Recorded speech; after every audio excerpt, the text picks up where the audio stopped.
The Harivamśa Purana, Chapter 10, The Worship of the Mount, Indra's Wrath. Every autumn, the villagers of Vrindavana would worship Indra, the god of rain, to bring a good harvest and to weaken the might of winter. The worship was an elaborate process of gathering fodder, twigs, and sticks, which will be poured into a sacrificial fire, and this part involved pouring copious amounts of butter into the sacrificial altar. Naturally, this meant that Lord Krishna gets less butter to eat, and he was not thrilled with that idea. Every year, large volumes of butter get reserved for the Indra'S, or Indra's sacrifice. One day, as the preparations were going on in full scale, Krishna stopped the chieftain of the village and asked, "Dear father, why is it that you worship Indra, the king of the celestials, in such an elaborate fashion?"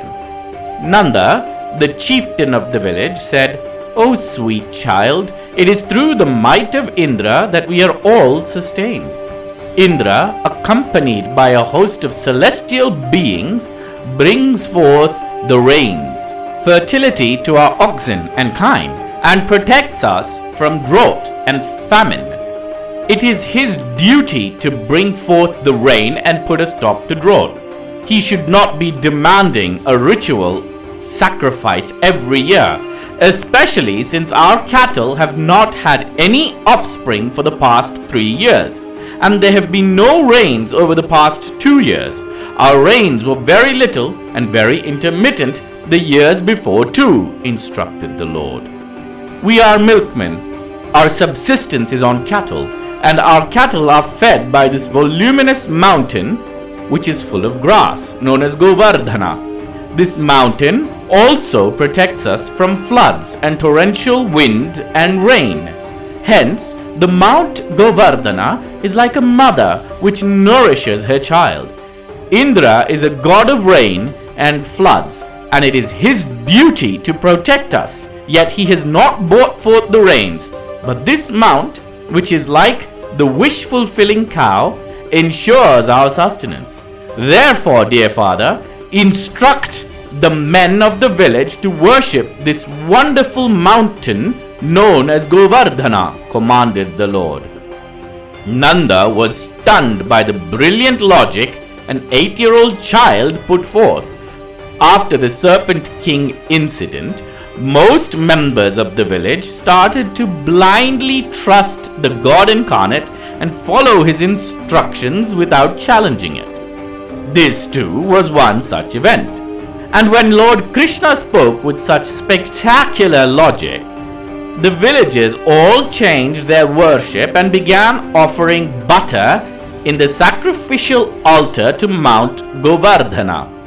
The entire Indra'S was disrupted, and the worship was performed with sincere dedication to a mountain called Govardhana instead.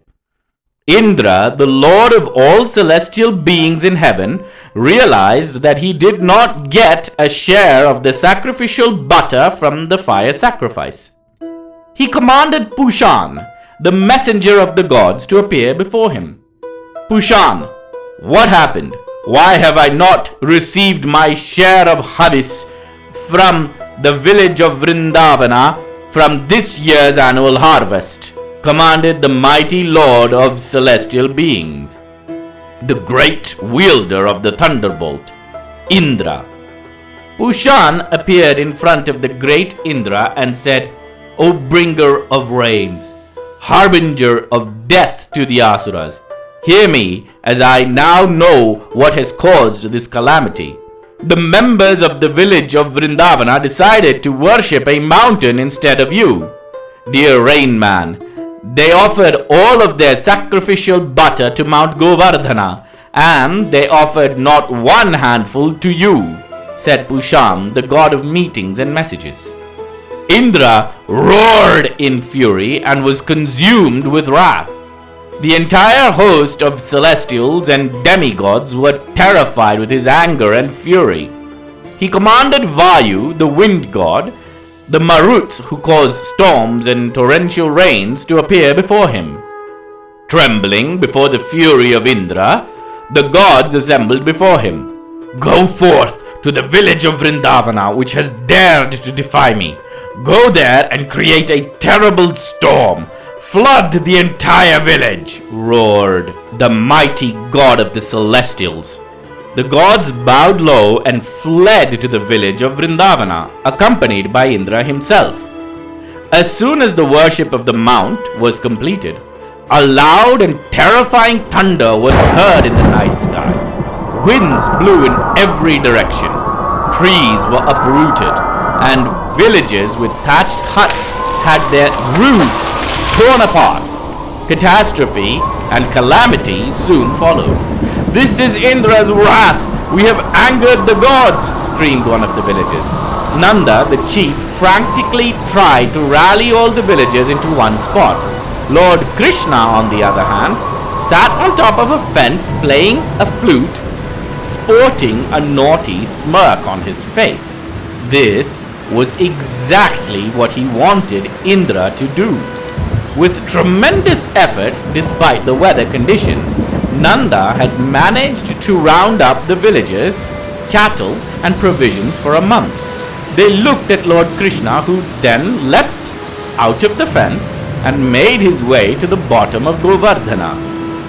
The villagers were scared and confused, and also tired from a long day's worship of the mount. Drenched in water, they looked at the Lord for answers. When Lord Krishna approached and uprooted the entire mountain and moved to its center and held it up with his little finger, all the villagers ran under the mountain and placed large rocks under him.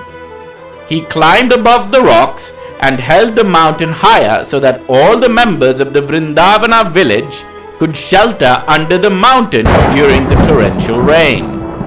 The ferocity of the rain did not stop, however, and raged on for hours, which then became days. The torrential rain then became a full-blown hurricane.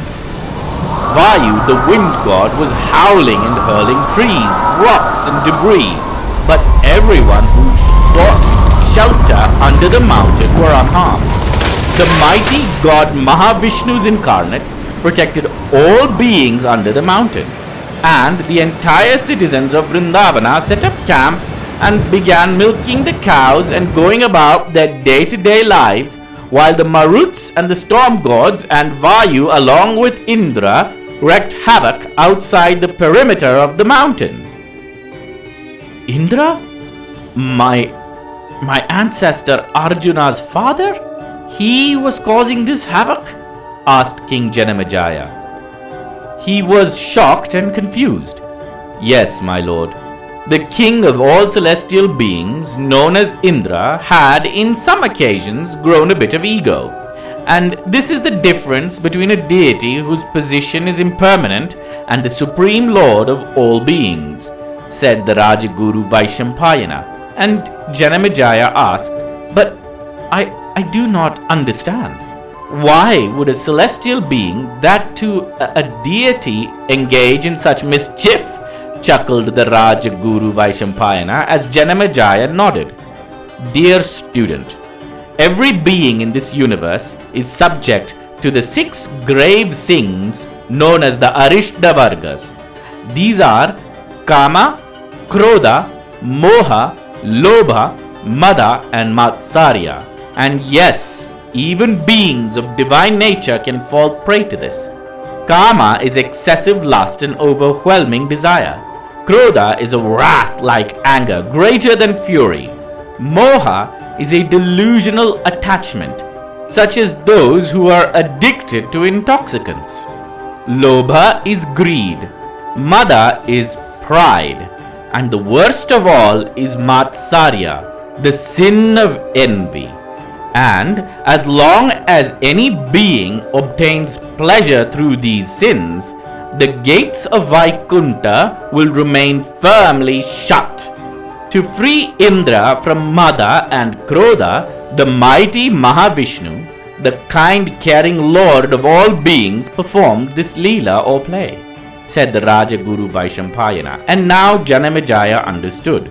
So the mighty God Mahavishnu was removing the veil of Mada, pride, and Krodha, the wrath-like fury, in order to free him from these manifestations of ego, asked King Janamejaya. Exactly. The great God Mahavishnu knew exactly how Indra would react and ensured that he too was given his grace, said the Guru. What an amazing deity! How merciful is Mahavishnu! How blessed am I to hear this! Now tell me, what happens next? Asked Janamejaya. Of course, your majesty. But it is getting late now, but all will be revealed in the next episode of the Harivamśa, said the Rajaguru Vaishampayana. I hope you liked today's episode of The House of Kuru. If you have not already, please subscribe to this channel and like this video so that you will be notified every time a new video is uploaded. Thank you.